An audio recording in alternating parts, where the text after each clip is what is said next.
Here is Dr. Daryl Ray, professional psychologist, founder and president of Recovering from Religion, describing his background and view of religion.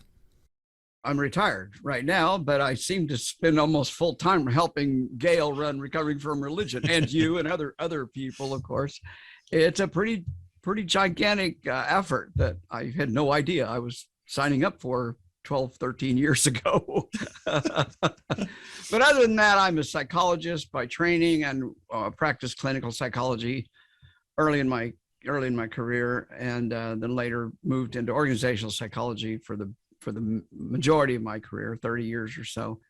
And before that, I was a confused college student who took courses in sociology, anthropology, psychology, ended up with a bachelor's degree in sociology and anthropology, then went on to get a master's degree in religion, because as confused as I was, I thought I could contribute best by being a minister.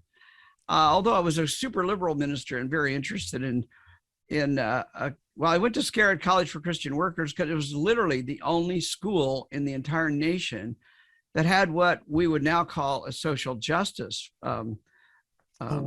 angle to it. And I arrived in the fall, September of 1972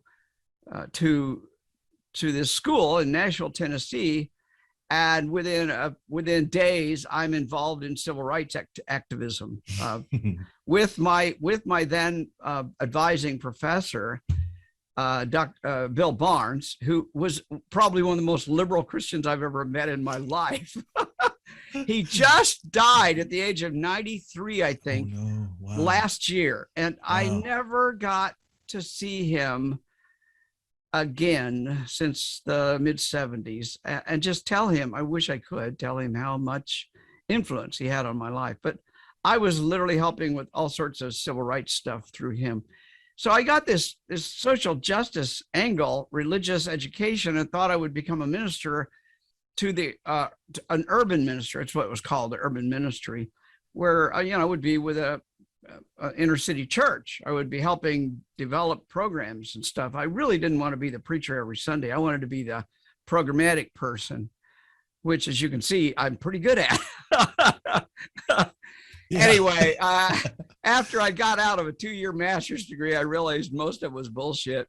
I still remained a liberal Christian, but I then moved on into my doctoral studies, and then graduated from Peabody College of Vanderbilt University in December 1978, and then moved back to my home state of Kansas, and I've been here ever since.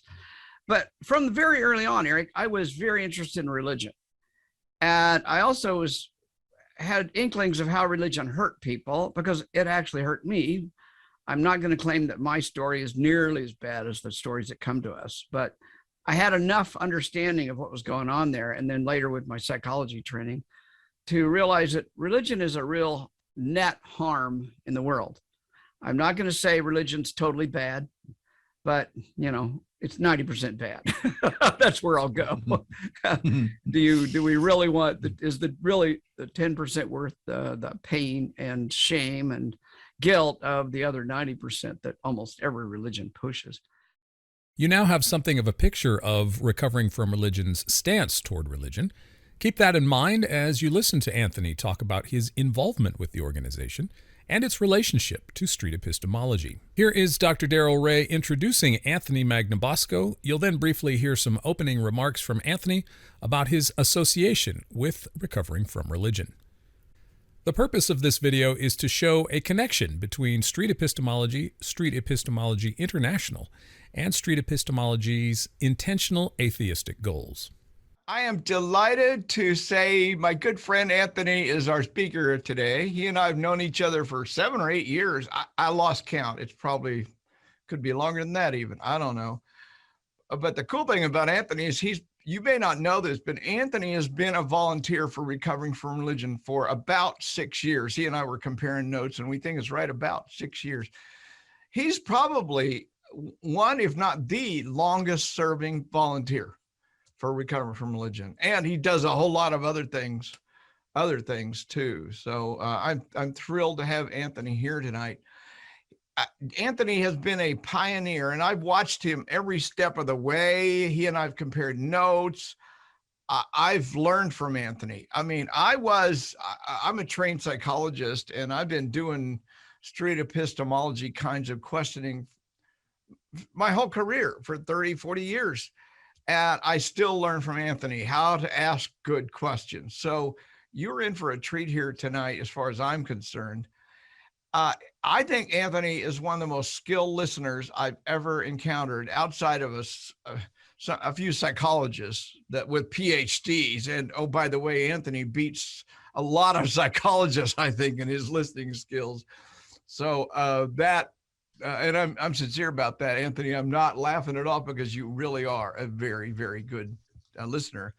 And I think Anthony is among the best teachers. And I think a good teacher is somebody that can model the behavior he's trying to teach. And nobody models the behavior or takes the risks in modeling the behavior more than Anthony. Going out in the middle of some park or some university and putting a camera up and exposing himself to who knows what, but he is so damn skilled about it. I just really, really appreciate it. He also, has it been 2 years, Anthony, since you guys founded SE International? I think we founded it in 2019, so it'll be 2 years this year. About 2 years.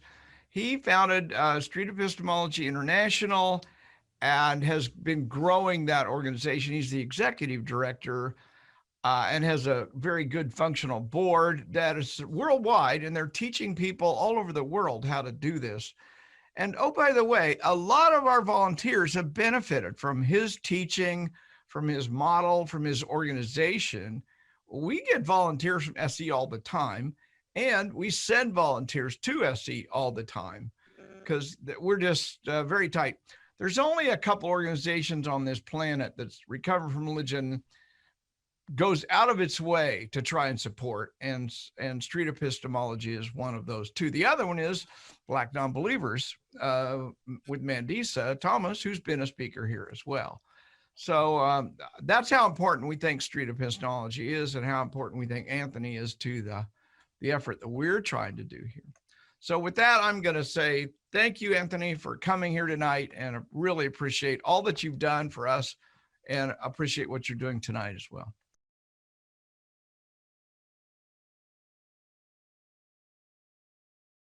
So how did you guys discover street epistemology? So I was kind of a casual fan. I found it after I left the Mormon church. I found a couple videos of, I think it was Anthony Magnano, I think that's his name, talking to some Mormon missionaries. And there was like a brief period where I got into that, but then it had been a while since I watched those videos. And then when I began talking to MacKenzie, she told me about a research project. She told me it was about figuring out how do people know what they know. And so I said, oh, there's this really cool thing called street epistemology that you would be really into. And she kind of like blew me off the first like 4 or 5 times I told her about it. And then after she deconverted from Christianity, I think a representative from Recovery from Religion suggested your videos to her. And then she like called me and apologized for. I was like, oh, this is so cool. Why'd you never tell me about this? Just kidding. Yeah. I just really, that's why I do it. I just want